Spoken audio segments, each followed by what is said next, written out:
Meu convidado do programa de hoje é deputado distrital, assistente social e professor. Nas últimas eleições de 2022, ele conquistou 51.792 votos, fazendo dele, assim, o deputado distrital mais votado da história. Eu, Bruno Ferraz, sou um homem cis preto e Fábio Félix é um homem cis negro. Nós estamos conversando dentro do gabinete do deputado, sofá preto e parede branca ao fundo. Fábio, quão importante é ser uma pessoa LGBTQIAPN+, fazendo história na política brasileira? Primeiro, agradecer pela generosidade da pergunta, né?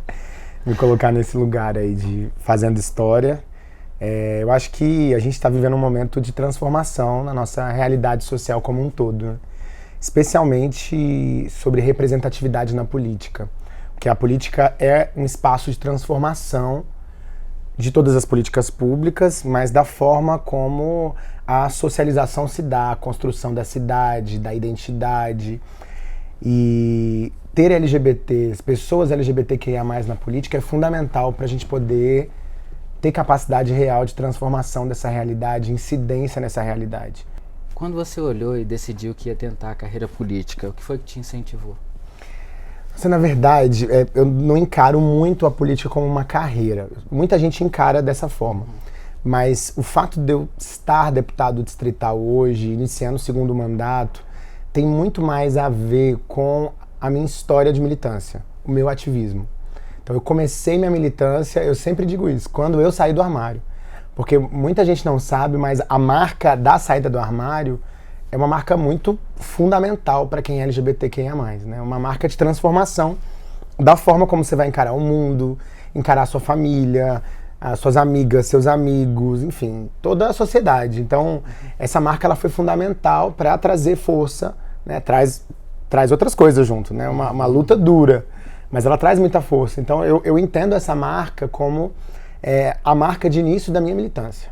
Então, com 16 anos, quando eu tive coragem, energia para contar para minha família que eu era LGBT e contar para amigos e amigas que eu era LGBT, que eu era um homem gay, aquilo para mim foi fundamental para traçar essa trajetória. Como foi esse entendimento de ser LGBT? Não, eu saí do armário com 16 anos e eu tive uma criação toda na igreja evangélica. Então, eu era da igreja batista e eu passei os meus 14, 15 anos, assim, especialmente os 15 anos, numa depressão completa. Porque eu não conseguia me aceitar. E na igreja, eu recebi uma recomendação do pastor, quando eu falei das minhas dificuldades, falei dos meus anseios, sem falar abertamente exatamente o que era. Ele me recomendou um livro de um autor americano. A Igreja Batista ela é muito vinculada a essa cultura estadunidense, que chamava Larry Crabb. E o livro era De Dentro para Fora. E era um livro muito opressor. É um livro que a dinâmica dele era para entender a homossexualidade como um expurgo, uma doença, um pecado espiritual gravíssimo. Então, quando eu li aquele livro, eu senti muita dor, assim. Eu tentei me livrar daquilo de todas as formas. Passei por um processo de sofrimento muito grande. E quando eu saí do armário aos 16 anos, eu já estava, entre os 15 e os 16, eu já estava com mais força. Respirando com mais força. Tentando me aceitar, porque eu acho que sair do armário não quer dizer que você se aceita, né? Não. Onde é que você conseguiu essa força? Veio de onde? De quem? Eu te perguntei antes de uma inspiração. Quem te inspira, Fábio? Na verdade, naquele momento eu tinha pouquíssimas referências. Só que minha mãe e meu pai me inspiravam, assim, porque eles tinham uma vida de mais liberdade, apesar de eu ser da igreja, né, eu percebia que eles tinham uma vida de mais liberdade e que eles eram separados e que eles tinham muito essa força de viver as autonomias deles. Né? E eles não eram nem de longe pessoas caretas. Então isso acabou sendo uma referência para mim, para eu ter coragem de conversar com eles, de falar para eles da minha realidade. A gente naquele momento não tinha referências no entretenimento, na intelectualidade, na política. Acompanhava uma outra pessoa, mas eu não tinha aquela referência de uma pessoa LGBTQIA+, que você visualiza. Naquele momento, não. Fui construindo minhas referências, inspirações depois desse processo, assim, bem depois. Mas naquele momento, não. Mas eu tive muitos amigos e amigas, especialmente na escola, que foram importantes também para esse acolhimento, né? Para esse processo de aceitação, de uma libertação, que você sai da vergonha, da violência, da opressão para um lugar de orgulho, né? Você falou de amigos, eu quero saber qual é a representação de Marielle Franco na sua vida. Olha, a Marielle, ela é uma representação muito forte, porque porque tem duas gerações, digamos, de construção do PSOL. Né? Eu sou do PSOL desde a fundação, então o PSOL é um partido muito importante para mim.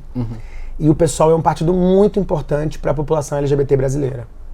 Então a Marielle foi a segunda geração de fortalecimento do PSOL. A primeira geração foram os fundadores, fundadoras que lutaram muito, naqueles que idealizaram, lideraram esse processo, para sustentar uma alternativa de esquerda num momento onde um outro partido de esquerda governava, que não era fácil. Uma alternativa de esquerda independente, que naquele momento criticava as alianças. A Marielle, ela é uma liderança dessa segunda geração do PSOL, que é uma geração que fala da sua identidade, é uma geração que defende direitos humanos, é uma geração que defende a representatividade, as mulheres negras na política, as pessoas da periferia, da favela, as pessoas LGBTQIA+, as pessoas com deficiência. Então ela é dessa segunda geração e ela nos liderou nesse processo. Então ela era uma figura fundamental. Então, assim, o assassinato dela, ele foi muito forte, porque foi um ataque contra a nossa geração e ele foi um sintoma, acho que muito grave também, da situação política que a gente estava vivendo. Demonstrou ali o nível de violência política que a gente estava vivendo no Brasil e que a gente estava num embate de vida ou morte. Nós estamos falando dos últimos 4 anos aí, né? Dos últimos 4 anos, com a extrema-direita. Então, foi no ano... A Marielle foi assassinada no ano da eleição do Bolsonaro. Então, 14 de março de 2018. Também foi o ano que eu fui eleito. E é o ano que provavelmente ela seria eleita. Senadora ou deputada federal. Com toda certeza. Pela força que ela tinha. E ela foi tirada do jogo. Ela foi executada. Então, aquilo trouxe muita responsabilidade para a nossa luta de manter essa nova geração defendendo as pautas que a gente defendia. Que conselho você deixaria para as próximas gerações que se interessam pela política e por essa luta, sabe? As próximas gerações do PSOL que virá por aí, tipo, o que o Fábio diria para elas? Eu diria que a gente precisa se organizar. Eu acho que é fundamental que a gente pense a política como espaço de luta, de militância. Não se trata apenas de uma vocação pessoal. Quando você entende como vocação pessoal, você pensa que o projeto é você. Então o projeto é o Fábio, o projeto são outras figuras. Não. O projeto é uma pauta, é uma agenda política que a gente defende, que a gente tem que ter coragem para defender. E quando o projeto é você, o projeto é individual, você se corrompe. Quando o projeto é individual, você abre mão, negocia princípios. Porque quando se trata de uma pessoa só, ela não tem força para encarar um sistema, uma instituição. O projeto de transformação da realidade, ele precisa necessariamente ser um projeto coletivo. Uma coisa curiosa, quando a gente entra nesse gabinete, o número da porta. Tipo, 24. Você usou uma coisa que foi sempre num lugar meio pejorativo e tal, e transformou, e é tão incrível entrar aqui dentro. Não, o Gabinete 24 pra gente é um símbolo, né? E você sabe que ele é um símbolo da homofobia também. Porque os outros deputados não queriam o Gabinete 24. Pois é. Então ele foi fruto de uma piada no dia do sorteio dos gabinetes. E aí eu falei, não, eu quero o Gabinete 24, não tem problema nenhum. É importante ocupar esse espaço. Ele acabou virando um símbolo de resistência pra gente. É assim que eu interpreto também. Eu cheguei ali, olhei e falei, uau, é uma reapropriação do negócio. Ou apropriação mesmo, né? Porque ele era usado como o número do viado no Jogo do Bicho. Era uma piada, geralmente uma piada de péssimo gosto, né? Pra desqualificar a gente não, é nosso, bora. Bora que o 24 é nosso e tá tudo bem. Eu tenho um assunto que eu gosto muito, que é a casas de acolhimento aqui. Como é que você vê isso? Porque nós ainda temos, pulamos uma cadeira, não temos o 24, o gabinete 24 ainda é uma questão.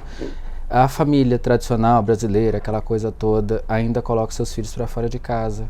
Como é que você vê o trabalho dessas casas de acolhimento?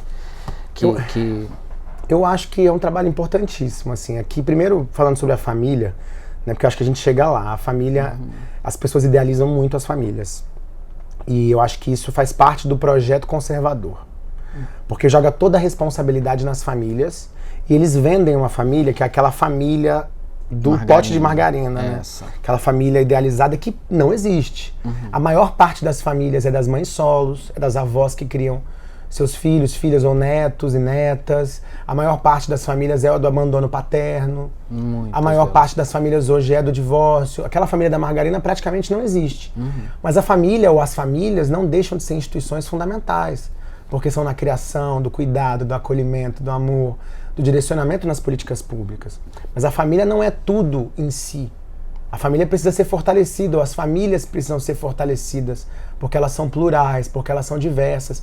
Quanto mais você idealiza as famílias, você transforma aquela família que não é aquele modelo tradicional, aquele modelo tido como majoritário, como uma família menor, menos importante, uma cobrança que você coloca em cima das famílias.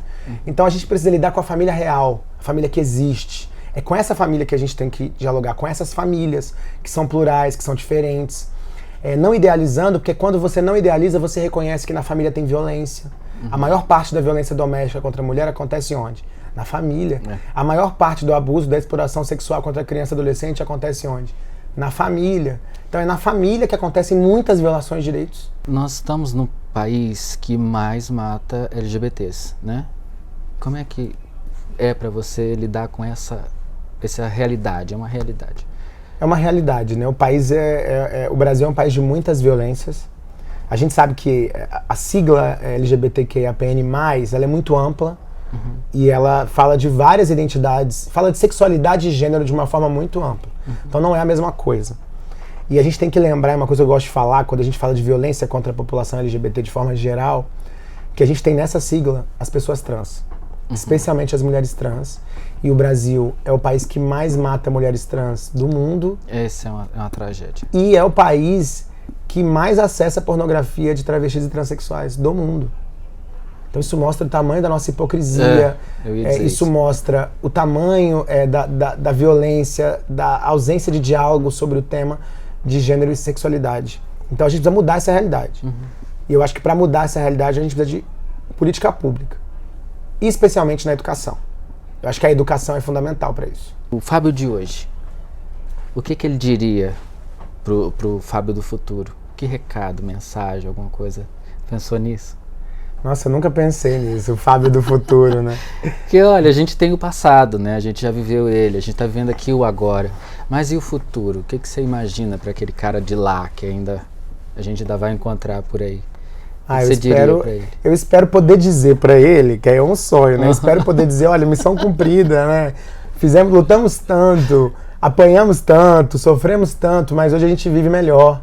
A gente tem plenitude, hoje a gente tem menos violência contra a população LGBT, hoje nós temos direitos de cidadania garantidos, hoje a gente pode viver com maior tranquilidade, com mais plenitude, com mais alegria. Né? Eu acho que eu sonho em poder dizer isso para o Fábio do futuro e espero que a nossa luta aqui hoje seja uma semente também para esse processo. Eu quero agradecer muito você ter aceito o nosso convite por esse papo. Infelizmente, chegamos ao fim e eu agradeço muito, muito, muito. Obrigado, muito obrigado pelo convite. Foi um prazer Feliz imenso estar aqui com vocês. Muito obrigado.